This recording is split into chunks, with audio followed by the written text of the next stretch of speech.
ఈ భూమిపై మనుషులు కలిసి ఉంటారు. ఆనందం, బాధ కలిసిమెలిసి పంచుకుంటారు. అవసరం వచ్చినప్పుడు సహాయం చేస్తారు, సహాయం తీసుకుంటారు కూడా. కానీ నిరంతరం సహాయం తీసుకోవడం న్యాయమేనా? ఇప్పుడు మీలో కొంతమంది అనొచ్చు ఖచ్చితంగా న్యాయమే అని, అందులో తప్పే ఉంది అని, మనిషి మనిషికి సహాయపడతాడు అని. మీరు ఖచ్చితంగా నిజమే చెప్పారు.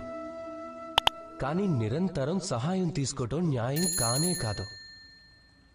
కారణం, ఒకవేళ మళ్లీ మళ్లీ సహాయం తీసుకోవడం అలవాటైతే మీకు మీరే బలహీనులైపోతారు. మీకు మీరే మార్గం వెతుక్కోటానికి బదులు అన్నిటికీ మీరు ఇతరుల సహాయం అడుగుతూ ఉంటారు. ఇక రెండో విషయం, సహాయంతో పాటు కలిసొస్తుంది ఉపకారపు భారం. మీరు ఎవరి సహాయం అయితే తీసుకుంటారో వాళ్ల ముందు తలంచుకొని ఉండాల్సి ఉంటుంది. అందుకే కష్టాల్లో కూడా బాగా ఆలోచించి మాత్రమే సహాయం తీసుకోవాలి.